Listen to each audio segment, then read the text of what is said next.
our learning should be a panacea. Everyone that needs. Today we're going to learn Ayin Hayam base the Mishnah. 2 days ago we said that we're going to learn half of Hilchos Melecha. Today we're going to learn half of Hilchos Taruvos. Remember, Simon Kufay, Simon Kufes. So the Mishnah starts like this. It's the bottom of Ayin Hayam base. Naga Bachar Seishal Tana. Talking about roasting a Korban Pesach. The Korban Pesach has to be tzliesh, has to be roasted by fire. Let's say it touches the side of the oven. You have to cut off a peel of the spot that touched. Klipa. You have to peel that off. You have to cut that off. Now Rashi says,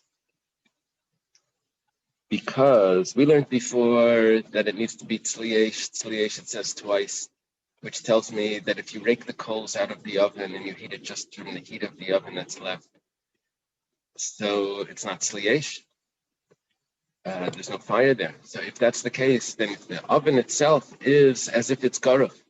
The wall of the oven is as if there was no coal on that oven. There's no flame on that oven on the side. So it heated off the side of the oven. The oven was probably earthenware. So it's not tzliesh. It wasn't roasted in fire. Now just notice the size of what needs to remove was a peel. Not the on the meat, yeah. Not the fmiroit. Let's say some of the gravy dripped, the juices from the roasting dripped onto the earthenware oven. But then it dripped back onto it. I don't know exactly the situation. It splashed back. Oh, that's probably what it was. So yitalas makaimai. You have to remove more than klipa. You have to take the place. That's called kadei natila. And natila, according to some Rishonim, it means when you say klipa is the amount that's removed that you could peel, that you could hold in one that you can take it and it will come in one piece. I think that's what they say. And then kadei natila is, I think, the size of the finger.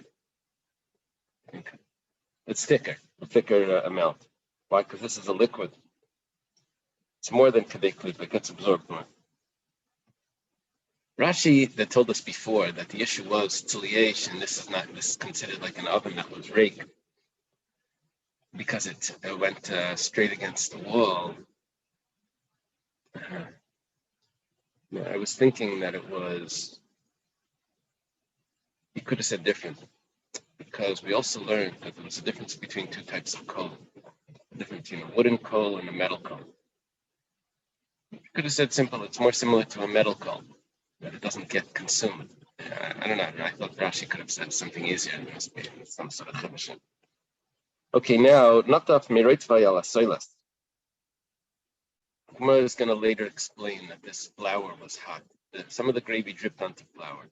It was hot flour. You have to take more than just the klipa, more than just the natila. You have to take a whole scoopful, a whole handful. Okay.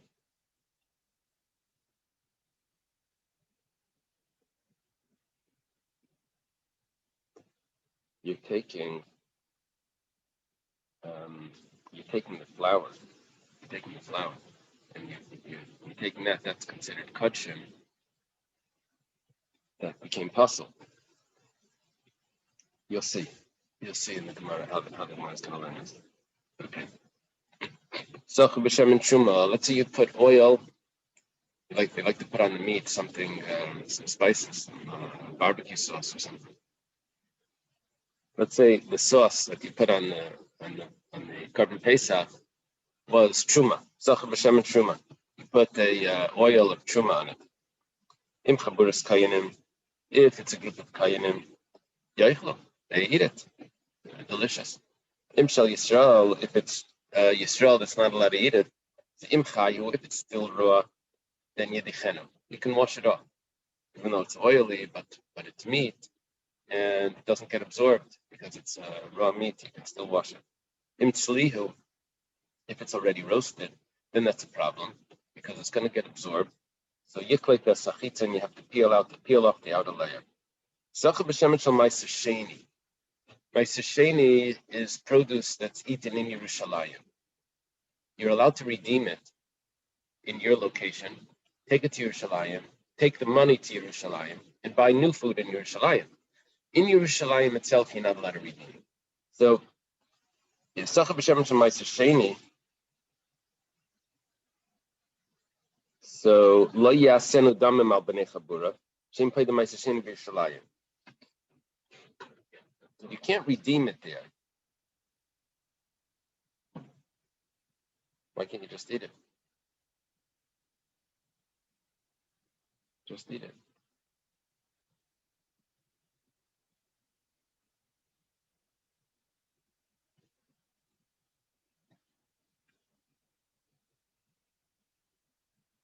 I'm not sure. Let's wait for the Gemara for that, please. Okay, Itmar. There's a statement from Amirayim, very famous machlekes. Usually Itmar is followed by a machlekes. It starts off with a case, and then there's a machlekes. Chamlateicha. If one thing is hot and the other thing is also hot. We're talking about, let's say, milk and meat, or kosher and non-kosher. One is going to go on top of the other. Divrei hakol aser. Everyone says that the taste absorption is going to go, they're both hot. The taste is going to travel from one to the other. Will be exchanged. Let's say they're both cold. Divrei hakol mutar. One says it's fine. I guess you have to wash it off.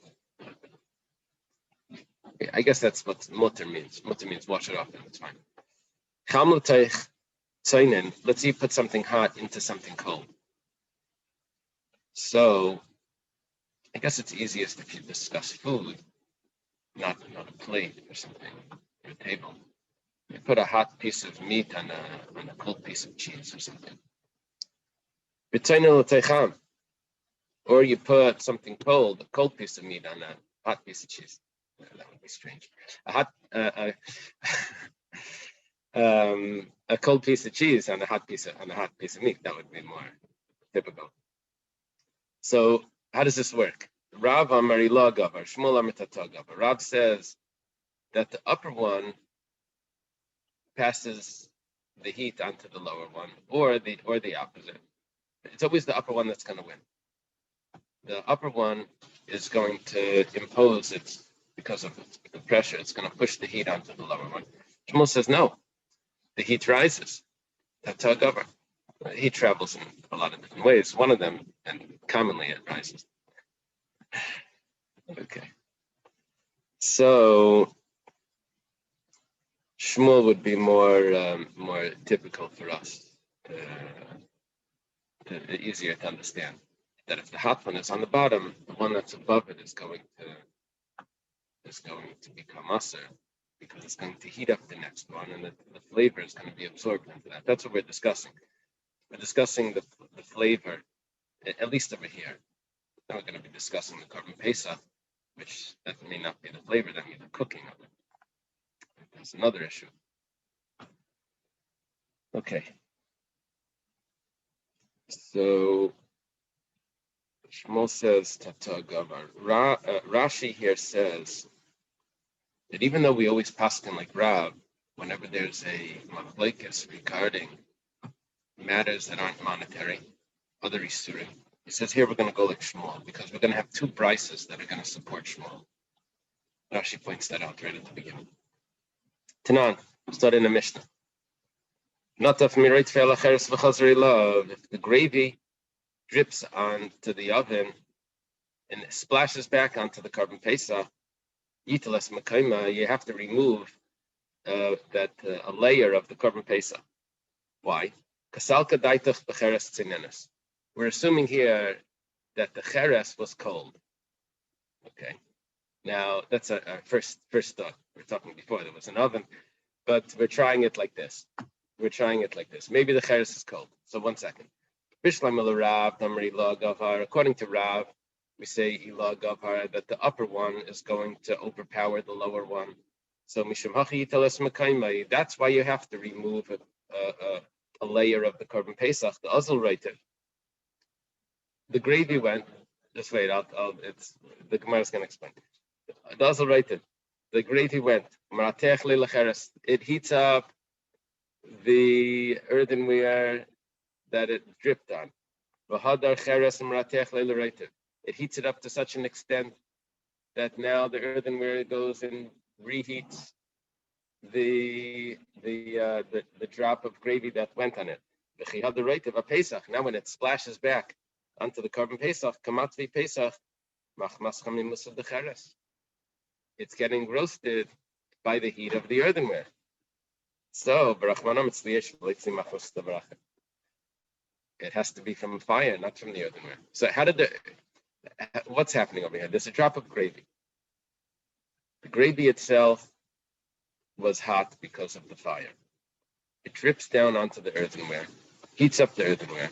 The earthenware then returns and heats up the gravy. The gravy splashes back. This is all in the seconds, micro, and it splashes back onto the korban pesach, and that gravy was heated by the earthenware.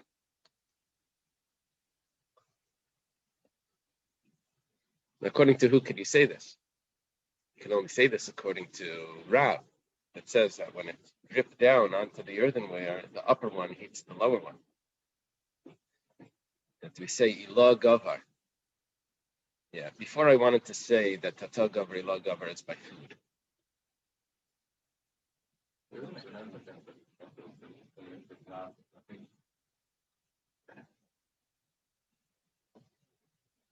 If the concept of when you touch the wall, you clearly see the mark of where it was. No, the concept of bittul is when it's absorbed equally over the whole area. But over here, because it's a drop of gravy that's dripping onto a solid, so there's going to be one location for it. I can't say that the edge of the toe, the end of it is going to be mevatel what's over here. I only have one location where it's mainly hit. I have to cut that out.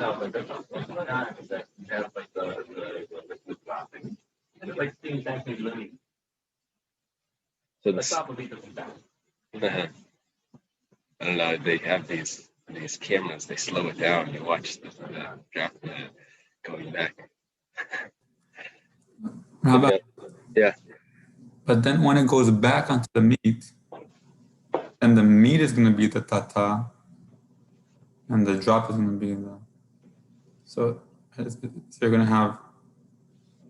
It's going to drop onto the ceramic, right? And then when it comes back. Yeah. So let's just say like this.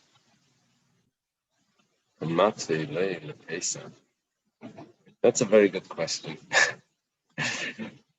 I wanted to say that it's not that it's being actually cooking the korban pesach. It's just that gravy itself that gets absorbed into it. That was straight. That was not the only problem is that the Gemara doesn't say that. It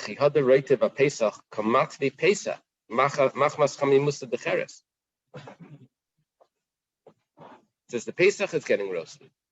And maybe that's just the way of describing the reitiv that got absorbed.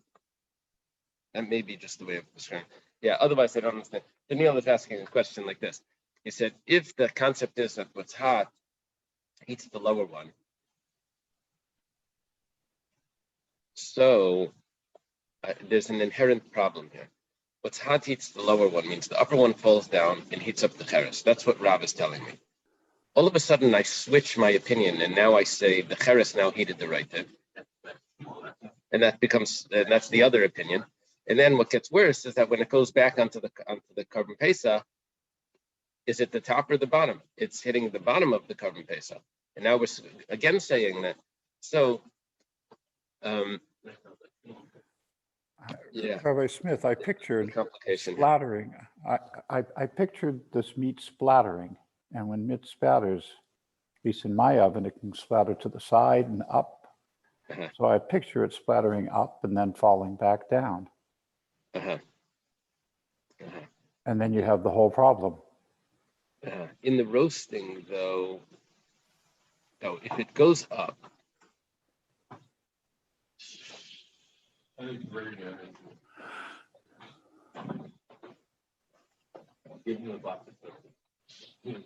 In other words, I'm picturing it coming from above. It splatters up and then falls down onto the meat.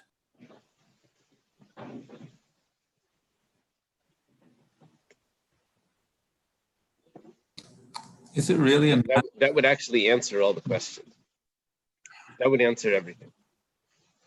And the way we would resolve everything would be that it would work like this. We don't say tata gavar by kalim. We only say it by food. It splatters up and it hits the top of the oven. Now, that's cold. That's cold up there. I would explain why it's cold. Then it heats up the oven. How does it heat? What's above it? Rav doesn't hold it. Well, that's a keli. We don't say tataga by keli. It does work. By kelim it works. Then it drips back down on the top, and it heats the carbon pesach, and it's on top. Two foods. That would answer everything. It's a good shot. I'll go for it. Shikaya. Very nice. It would be good if Itaka says that in the comment. That would be great, because that would answer all of our difficulties. Okay. Yitzi would say, Naftali, take the rest of the day off. Okay. Ela Shmuel, however, according to Shmuel, Damar Tata Gavar, Shmuel says Tata Gavar, that the lower one is what overpowers the upper one. So then, Cheres Kivin the Tzainenu, it's not going to fit. Naftali, that's the problem. It's true. The Gemara is talking about the oven. Cheres, the earthenware oven is cold. Akuri make a leila right. It cools down the gravy. The earthenware is on the bottom. It's cooling down. What's on top of it? According to Shmuel. According to Shmuel. But according to Rav. Yeah, but I know we're talking about the same case. They have to be discussing the same case, right? So, they're arguing. Why do you have to take it? Why do you have to remove it? It cooled it down. According to Shmuel, it's cooling it down. So the Gemara answers, Kedamar Rabbi Yirmiyah Amar Shmuel b'soilus reitach, asachnaim b'cheres reitach. We're switching the case. Yeah. Can I ask one more question? Sorry. Yeah. Is it really a matter of location, or is it a matter of one going on to the other? It seems like it's location. That was my question also. Okay. The Gemara gives a simple answer. Our basic question over here was, if we drop the pshat, the basic question here was, is the gravy heating up the cheres?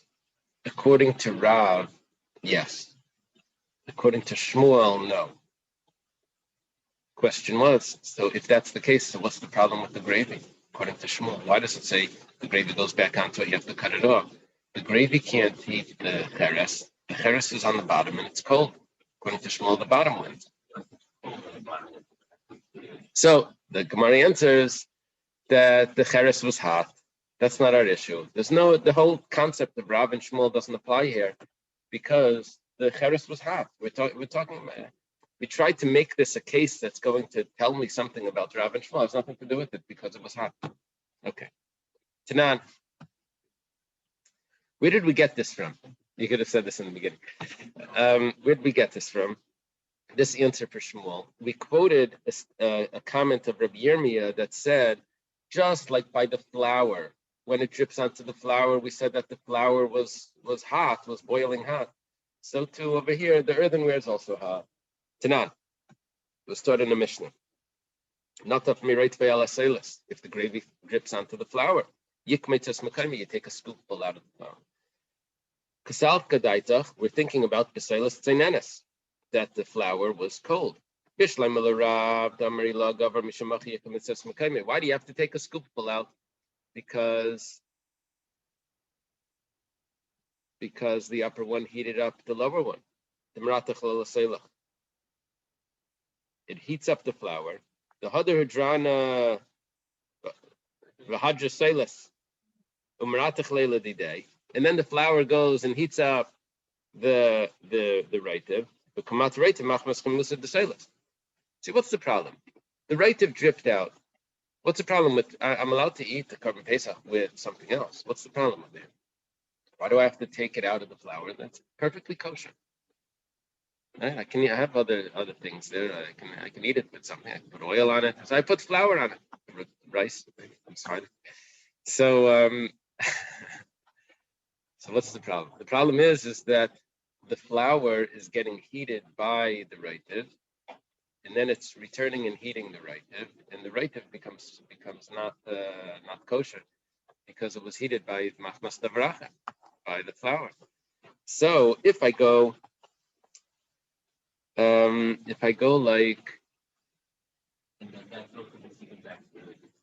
yeah, no, it's not going back to the tzli. I'm eating it right here. I'm eating this the flour. It says no, you have to remove it. It becomes straight. You have to remove a scoopful of that flour. That fits according to Rav. Exactly. But according to Shmuel, that says that the lower one overpowers. Soilas given the tzenenes yakurika mekale. The flour just cools it off. Why do I have to be concerned about this? It's perfectly kosher. It's gravy that fell into the flour. Okay, skip the parentheses. Amar Rabbi Yirmiyah, Amar Shmuel, Amar Rabbi Yirmiyah, Kama, Amar Shmuel b'seilas riteches. Shmuel is saying that that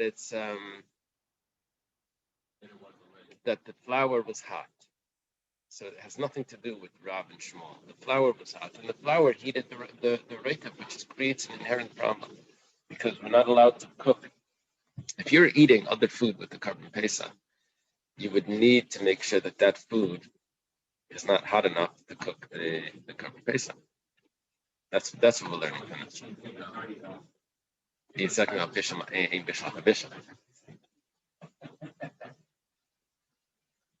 That's a very good question. Unless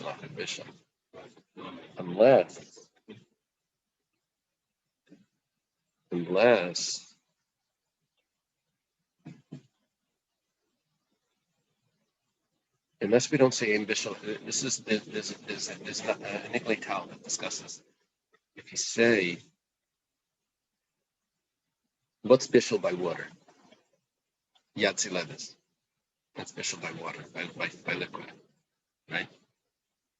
Bishul by food, whatever, the stages of how cooking it. What's bishul by liquid is yatsi levis. Let's say I make something on Shabbos hotter than yatsi levis. Am I violating bishul? Am I cooking by increasing the heat? So there's a problem because in some Rishonim it says yes. The question is how can you continue bishul if you've already reached bishul? If that's the shot. But apparently some Rishonim will yes. So if that's the case, then the bishul achav bishul problem isn't gonna apply. If that's the case, if the bishul by raising the level of raising the temperature. I don't know. There's what to discuss here. It's definitely a good thought. Okay, Tanan. Let's start in the Mishnah. If you put shmeared truma oil onto the korban pesach, if it's a group of kayanim, so you eat it. Imshal Yisrael, if it's just regular Yisraelim, so imchayhu, if it's ruah yedichenu, so you can wash it off. A little surprising. You're destroying the truma. I guess I don't know. Okay, imtzlihu, if it's roasted, then yiklif es mekayman. You have to remove a klipa. You have to peel off the korban pesach. Bishleim Rav Damri Lagav, according to Rav, that holds that the upper one overpowers the lower one. Amtulahachi, therefore, sagle beklipa mishum dilat sainin. What did you do? You put on the korban pesach was hot, and you put the cold oil on top. Rav holds ilah gavar, so he says that really nothing should happen over here. But the only thing is, it gets absorbed a little bit. So that little bit, because it was roasted, so it gets absorbed. It's not a cooking of it. But the fact that it was roasted, and so you do kedei klipa. Mishum dilat zayin. Ela Shmuel damar tata gavar. Shmuel says that the tata, the lower one, the korban pesach, that overpowers the upper one. Even the chamhu, that's hot. Mivla bala, my sagile beklipa, should get absorbed through the whole korban pesach. Why is it just enough to have a klipa? That's a very strong question. Gemara has to answer. When nitzah legamri, it should be totally aser. Doesn't mean aser. It means aser for Yisrael. The Gemara answers Shani Sicha the Masha Balmu Davida. We have to give a scenario. We have to switch the scenario that we're talking about. That you didn't put a lot of oil on.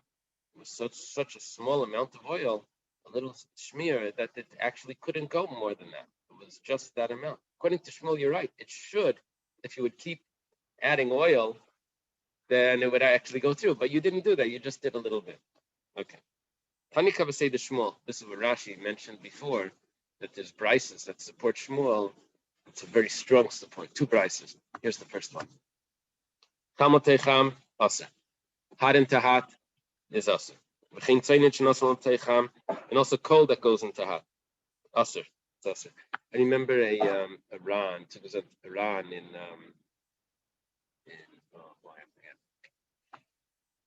top of the page. That says Chamotay Tzainin is only by, all of this discussion is only by solids, not by liquid. Because by liquids, there is no top and bottom. Okay. We're talking about two slices. Chamotay Tzainin, hot into cold. With Tzainin L'Teich Tzainin, and cold into cold, Midiach, you wash it off. That's the big chiddush there. That if one of the cases here was hot on top of cold, you wash it off. Why? The lower one, the cold, overpowers them. Cham l'teich tzainen, hot on top of cold, midiach, you just wash it. 1 second. You just said before, we had a case of, no. Okay, given the chamhu, if it's hot, ad the maker lay, while it's cooling down, yefsher delay balaporta. You see, at that contact, I know it's going to, the lower one is going to cool off the upper one, but it's got to take a few seconds. And during that time, there should be a little bit of absorption from the upper one into the lower one. You can't say it's just wash it off. It's got to be a little more than that. So it says klipa mi'anibay. At least you should have to peel that location. You're right. Adjust the brisa and say that you have to peel it. You say it's kedei klipa. Chamatech is kedei klipa. Because ad maker lay while it's cooling it down. Yeah, well, this is Shmuel's right. Shmuel would also hold that the upper one's hot. You have to peel off the lower one, or the upper one. Or the upper one, depending on which one's trained. Talking about kosher treif I'm sorry? So how does this support Shmuel? It's the opposite of what Shmuel holds. Shmuel holds, according to Rav, the upper one's hot, the bottom one's cold. The whole thing would be treif. According to Shmuel, we said originally you wash it off. Then we said, but washing it, it's got to be a little bit of heat that transfers. So we say, okay, so just peel it. So even according to Shmuel, there still is a little bit. There's a adamekale. While it's cooling off, there's a kedei klipa. Remember the terms kedei klipa, kedei netila. Okay.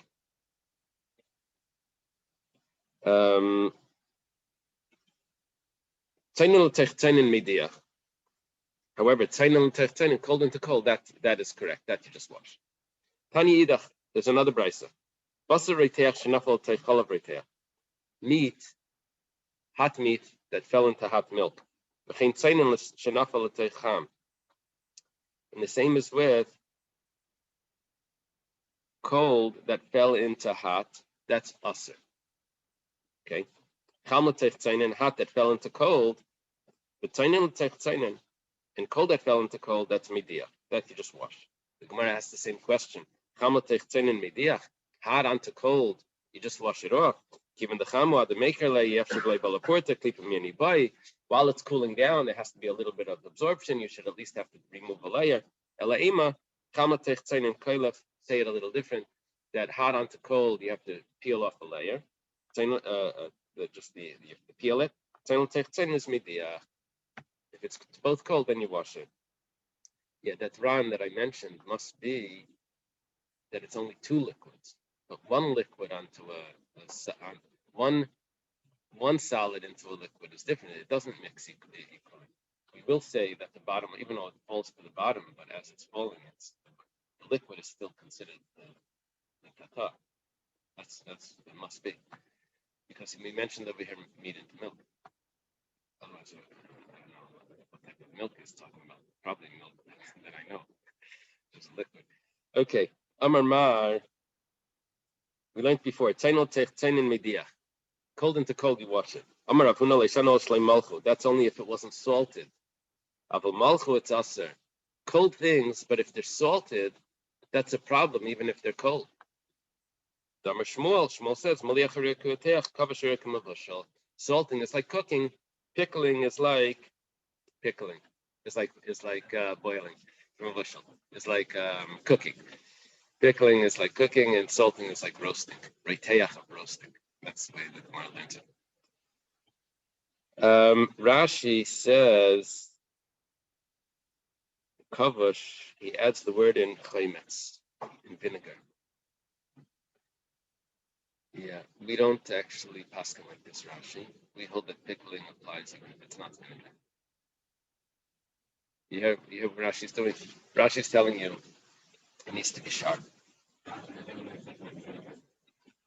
Rashi says, yeah, cheap pickles.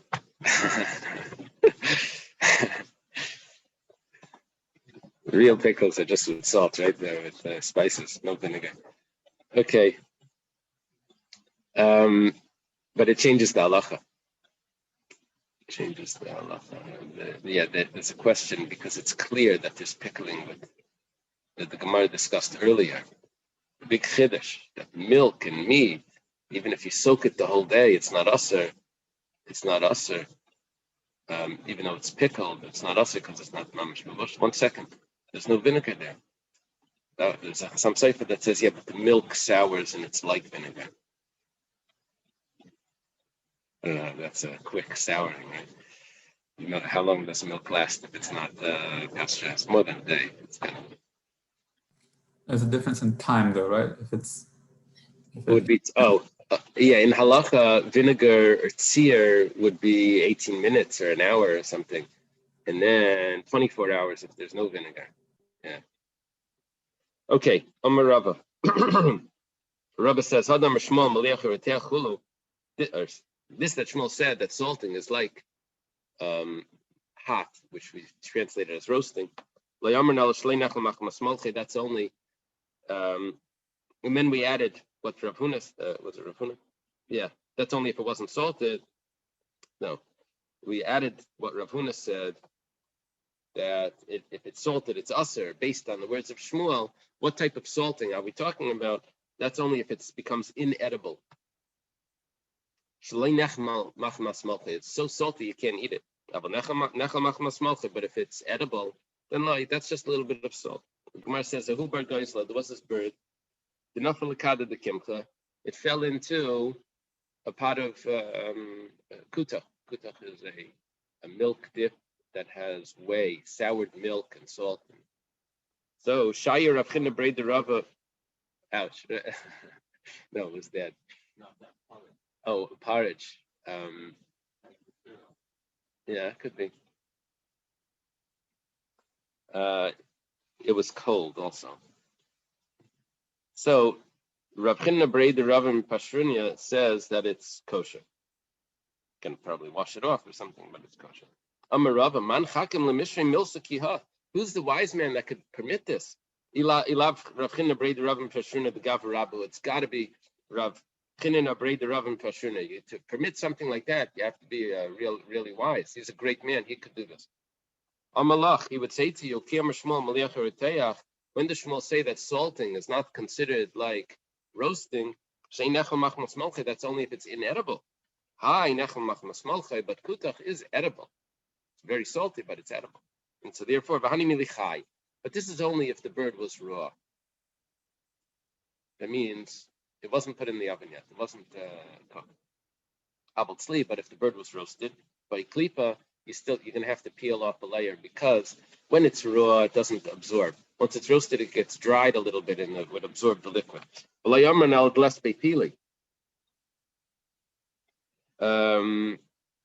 a big machlekes how to learn this. When we say this was not said, what was not said? The raw or the roasted? It's a big machlekes.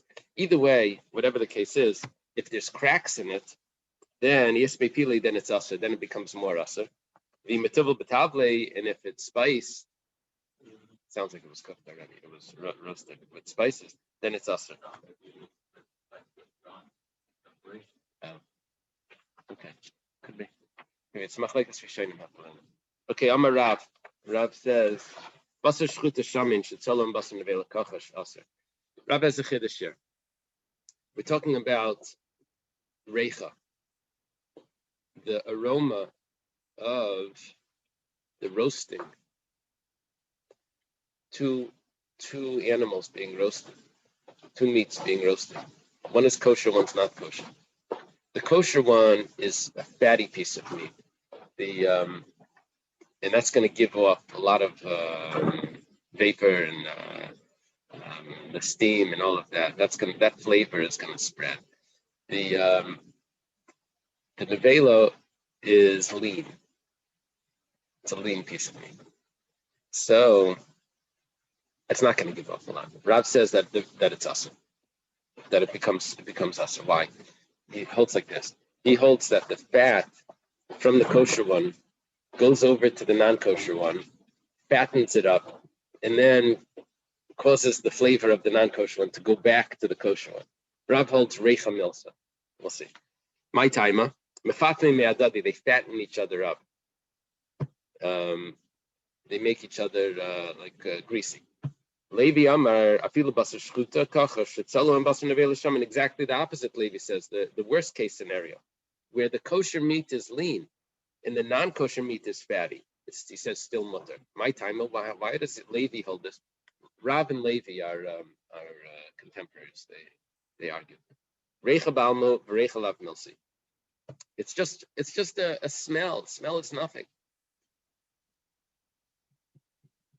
Yeah, big discussion about this. There's no right. It's just in the same oven.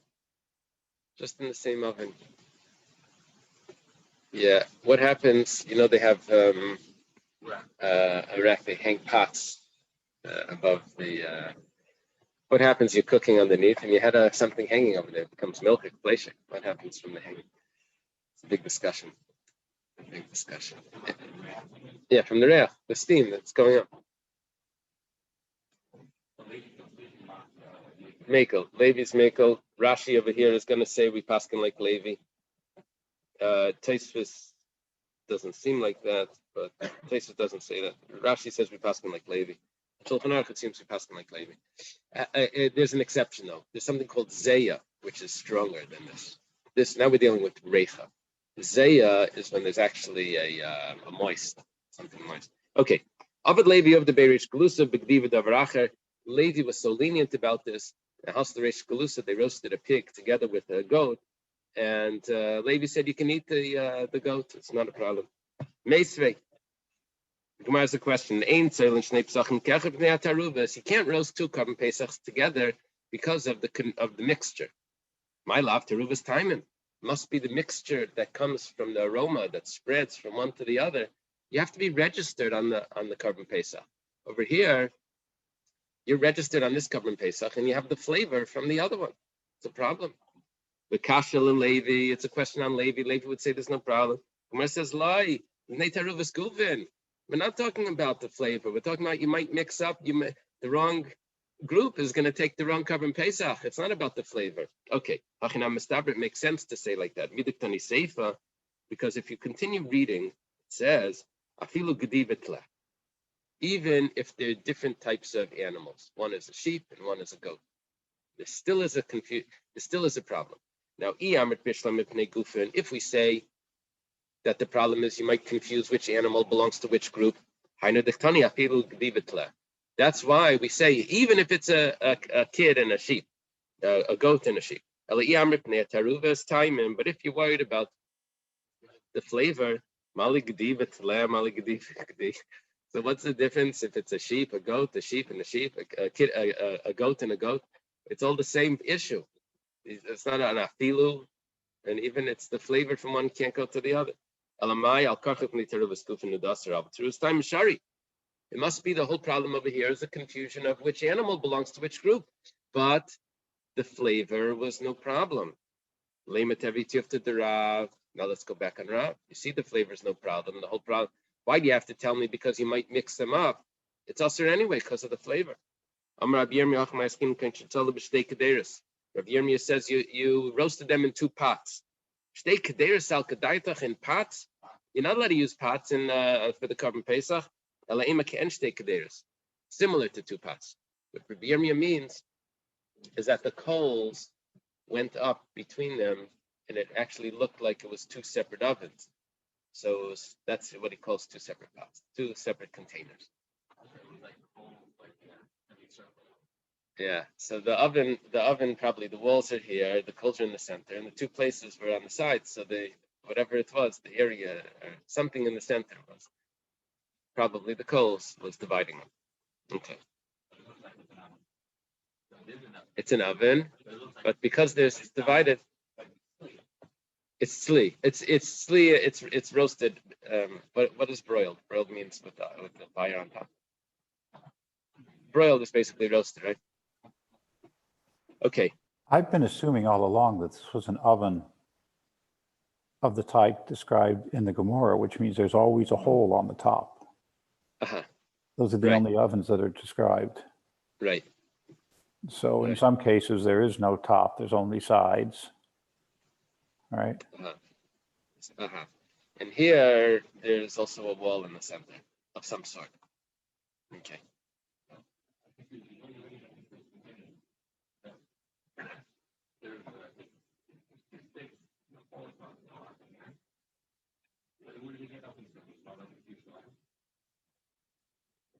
There was something in between. That's the idea.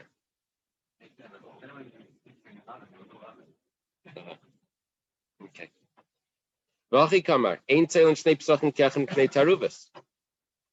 And this is what the Bryce is saying. Don't roast 2 carbon Pesachs together because of the mixture. My taruvas. What does it mean, taruvas? Taruvas timing.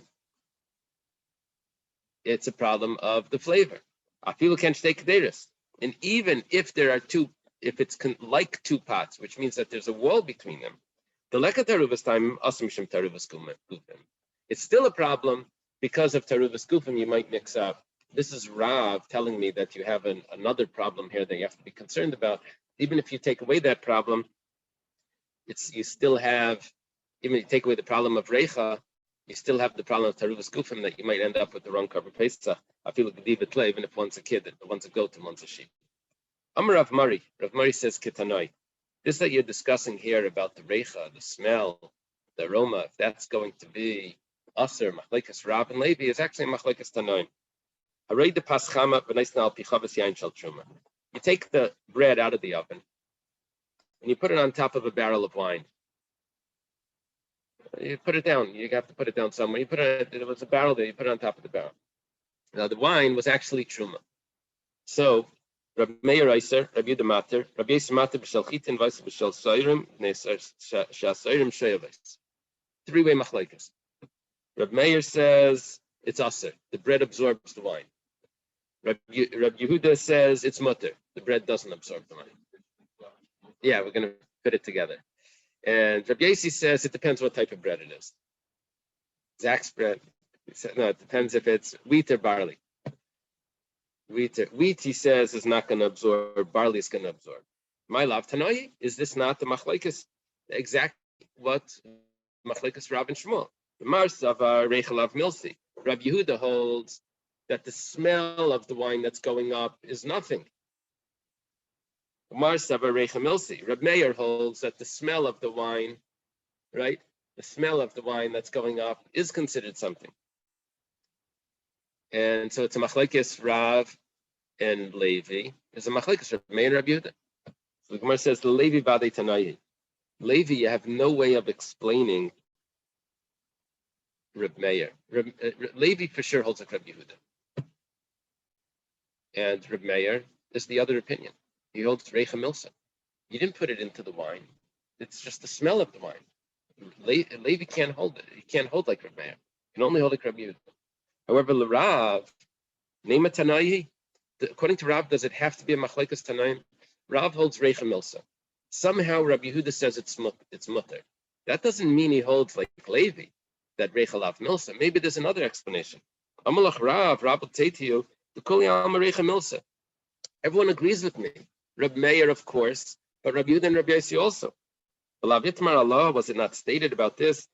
Allah Dahi, Amar Rabba Bar Bechana Rish Lakish. Rabba Bar Bechana says in the name of Rish Lakish, V'paschama v'chavas psucha divrei kol aser. If it's hot bread and the barrel is open, everyone says that it's aser. The smell comes in and gets absorbed into the bread. If the bread is cold and the barrel was sealed, everyone says that it's permissible. The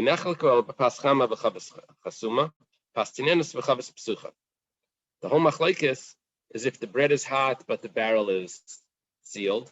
The bread is cold and the barrel was open. So the question is, does the smell of the wine go through the barrel a little bit? And Reb Meir holds yes, Reb Yehuda holds no. Will it enter into the cold bread a little bit? That's the question. That's a machlekes. But if they're both hot, everyone would agree. That's what Rab's saying. Rab's saying, I don't have a machlekes tanaim about this. Everyone agrees with me. Rabbi Yehuda says it's mutter. That's a specific scenario. Okay. That I was telling you about the meat that's roasted together with another meat, that's open wine, and the bread is hot. That's that case. Everyone would agree with that. Tanya Rav Kana, brother of Chinna Saba. Rav Kana, the son of Rav Chinna Saba, taught pasture upper im tzli betaner. Bread, very common issue. Bread that's baked with roasting meat in the oven. You can't eat that bread with kutach, which is a milk dip. Why? Because the smell of the bread, of the meat goes into the bread. Zaya is for sure an issue. Rashi says that Rava mi Parzika paskins like Rav, which means that it's more than the Zaya, it's even the Reicha. That's how Rashi is learning. Because of this, Rabbi Natan paskins like Rav. What about Levi? Levi would say it's fine. Levi would say it's fine. Yeah. Together with it. You can eat it with you. Yeah. Ahi binsa, there was this fish. The itva bahadi bisra. That was, what's itva? Was roasted or fried? Roasted, I guess. Matvi, roasted. It was roasted together with meat. It means in the same oven. The same oven, yeah. So Rabbi Parzika said you can't eat it with milk. Why? There was meat there. And the fish became fleshik. Can't eat it with milk. Marbar Ravashi Amar, I feel a bit milchanamia, so you can't even eat it with salt. Because it's bad for bad breath and for tzaras. Put the two together. That's an extreme. Fish and meat.